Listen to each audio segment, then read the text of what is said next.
पहले question paper का एक ही सेट बनता था, लेकिन अब एलिमेंट ऑफ सरप्राइज जोड़ने के लिए पैकिंग है, सभी एग्जाम हम लोग मल्टी सेट करेंगे। उसमें सुधार किए गए हैं।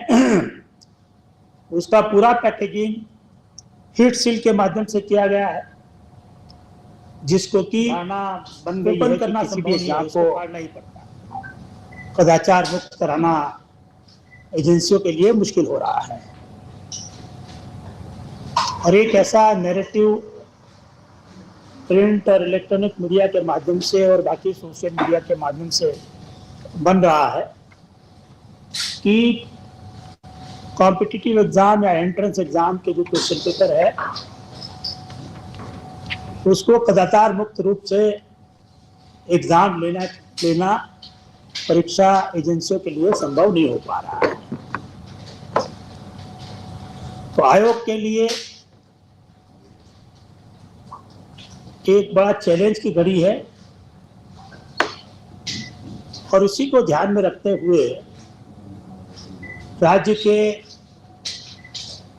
छात्रों के हित में, युवा के हित में आयोग ने कोशिश की है कि टीआरई 3 की री एग्जाम और आगे होने वाली परीक्षाएं स्वच्छ और कदाचार मुक्त हो। स्वाभाविक रूप से पहले वाली जो परीक्षाएं थी, जिस तरह से वो कंडक्ट की गई थी, उसमें आयोग ने काफी सुधार किए हैं। काफी सारे सुधार को हम लोगों ने जून महीने में जो 28 और 29 तारीख को हेड टीचर और हेड मास्टर की जो एग्जाम ली थी उसमें लागू किया था। जिनको मौका मिला होगा, आप लोगों में से उन्होंने जरूर देखा होगा। और एक एलिमेंट ऑफ सरप्राइज हम लोग हमेशा आगे वाली हर एग्जाम में बनाए रखेंगे। इसका मतलब यह है कि आगे आने वाली हर एग्जाम में कोई न कोई ऐसा एलिमेंट होगा जो आपने पिछले वाली एग्जाम में नहीं देखा होगा। चाहे उसके पैकेज की डिजाइनिंग हो, पैकेजिंग का कलर हो, नंबर ऑफ क्वेश्चन सेट्स हो, एग्जाम लेने की पैटर्न हो, बहुत सारी चीजें हैं जिसमें आयोग लगातार ये कोशिश करेगा कि इसमें सुधार हो, इम्प्रूवमेंट हो, एलिमेंट ऑफ सरप्राइज बना रहे और हर हालत में कदाचार मुक्त स्वच्छ परीक्षा आयोग आयोजित कर सके। जो 18 से 22 के बीच में, मतलब 19 से 22, सॉरी 18 को तो असिस्टेंट आर्किटेक्ट की एग्जाम है, वो एग्जाम अगर मिला लीजिए तो 18 से 22 के बीच में जो एग्जाम हो रही है और आगे जो भी एग्जाम होगी, ये सब एग्जाम आप जानते हैं मल्टी सेट। पहले क्वेश्चन पेपर का एक ही सेट बनता था, लेकिन अब एलिमेंट ऑफ सरप्राइज जोड़ने के लिए एग्जाम में एक से अधिक सेट रहेंगे। कितने रहेंगे ये सरप्राइज रहेगा। ये एक से अधिक का मतलब 2 भी हो सकते हैं, 3 भी हो सकते हैं, 4-5 भी हो सकते हैं। तो हमने इसको सरप्राइज एलिमेंट के लिए रखा है। अलग अलग एग्जाम में हम अलग अलग नंबर ऑफ सेट्स अलग अलग प्रिंटर से छपाएंगे और अलग अलग वाहन से कैरी करके अलग अलग जिलों में उसको पहुंचाएंगे। तो ये पूरी व्यवस्था एलिमेंट ऑफ सरप्राइज के लिए की गई है कि इस पर्टिकुलर एग्जाम में ये सभी कलर, ये सेट है कलर कोडेड रहेंगे। इस सेट को कोई नंबर नहीं दिया गया है, इसका कोडिंग कलर से किया है। और किस कलर सेट का किस एग्जाम में कि किस जिले में उपयोग किया जाएगा, उसकी सूचना आयोग के सिक्योर्ड नंबर से सभी जिला पदाधिकारियों को एग्जाम के दिन 2.5 से 3 घंटा पहले दी जाएगी। तो 18 तारीख से जो एग्जाम है, 19 तारीख से जो एग्जाम है, उसमें सुबह 9 बजे इसकी सूचना दी जाएगी कि कौन वाला सेट यूज किया जाएगा। और 9:30 बजे से बच्चों की एंट्री एग्जाम सेंटर में शुरू हो जाएगी। ये एंट्री 11 बजे तक ही हो पाएगी।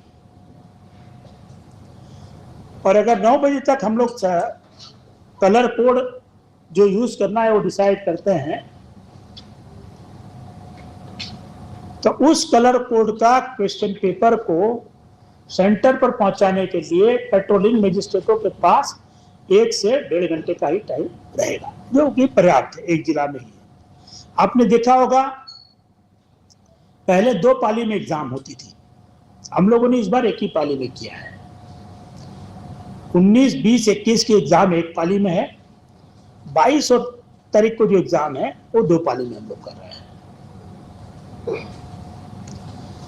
सेट के साथ साथ जैसे मैंने बताया, हर जिला में पहले 2 जिले पर एक ट्रक क्वेश्चन पेपर भेजे जाते थे, मतलब 2 जिले के मिला के भेजे जाते थे। इस बार उसमें चेंज किया गया है, इस बार एक जिले में एक ट्रक होगी। इसका मतलब है ताला कहीं खुलेगा नहीं, जो भी प्रिंटर से चला वो सीधे एक डिस्ट्रिक्ट में पहुंचेगा, वही ताला खुलेगा। और सभी जो व्हीकल होंगे ऑब्वियसली वो जीपीएस ट्रैकर से लैस होंगे। साथ में उसमें ड्राइवर के अतिरिक्त रिस्पॉन्सिबल ऑफिसरों को, एम्प्लॉय को प्रतिनिधित्व किया जाएगा। तो प्रिंटर के वहां से अलग अलग राज्य में, देश में, नॉर्थ, साउथ, ईस्ट, वेस्ट जहां भी है, वहां से प्रिंटर से अगर आता है क्वेश्चन पेपर, तो वो किसी पदाधिकारी, किसी कर्मचारी, किसी परमानेंट एम्प्लॉय की निगरानी में ही जाएगा। इसके अलावा क्वेश्चन पेपर का जो पैकिंग है उसमें सुधार किए गए हैं। उसका पूरा पैकेजिंग हीट सील के माध्यम से किया गया है, जिसको कि ओपन करना संभव नहीं है, उसको फाड़ना ही पड़ता है। सिमिलरली जिन स्टील ट्रंक में बक्सों में क्वेश्चन पेपर रखे जाएंगे, उसका भी यूनिक पैकेजिंग, स्ट्रैपिंग और रैपिंग किया गया है। तो नॉर्मल स्ट्रैपिंग रैपिंग होता है उस तरह से नहीं करके, इसको स्पेशल मटेरियल से, जिसके ऊपर सिक्योरिटी फीचर्स लगे होंगे, उसके साथ डिजाइन लगी होगी, उसके साथ किया गया है। इसके अलावा सेंटर पर जो इम्पर्सोनेशन के लिए, रोकने के लिए जो प्रक्रिया पहले थी वो चालू है, और 400 सेंटर पर करीब 10,000 से अधिक कैमरे लगे रहेंगे, जिसका सीधा फीड हमारे कमांड सेंटर में आता है। और यहां जिलावार पदाधिकारियों की टीम बनी है, जो प्रत्येक जिला के प्रत्येक सेंटर को वीडियो फीड के माध्यम से मॉनिटर करेंगे। कहीं कोई भी अवांछनीय प्रवृत्ति प्रतीत होती है तो सेंटर सुपरिटेंडेंट को, तो आपके माध्यम से मैं बिहार के युवाओं को भी अवगत कराना चाहूंगा कि ऐसे किसी जालसाजी में, किसी झांसे में ना आए, इसकी संभावना शून्य है। इसलिए मन लगा के अपनी तैयारी करें और एग्जाम दें। अगर कोई ये कहता है कि मैं आपको समय पर पेपर उपलब्ध करा दूंगा और वही पेपर आएगा एग्जामिनेशन में, तो मान के चलिए कि वो बरगला रहा है, झूठ बोल रहा है, झांसा दे रहा है, पैसे हटाने की कोशिश कर रहा है। ऐसा कोई भी आदमी, किसी को भी पता चलता है, मीडिया को, इलेक्ट्रॉनिक को, प्रिंट मीडिया को या सोशल मीडिया को, तो तुरंत नियरेस्ट पुलिस स्टेशन में, जिला पदाधिकारी को या साइबर सेल में, या नहीं तो आयोग को सूचित कर सकता है, तुरंत करें। उन पर तुरंत कार्रवाई होगी। और ऐसे झांसे में आने वाले बच्चे अगर पाए जाते हैं कि वो ऐसे कदाचार में या ऐसे षड्यंत्र में लिप्त है, तो आयोग उनके खिलाफ बहुत बड़ी कार्रवाई करेगा, उनको आगे वाली सभी एग्जाम में डिबार करेगा।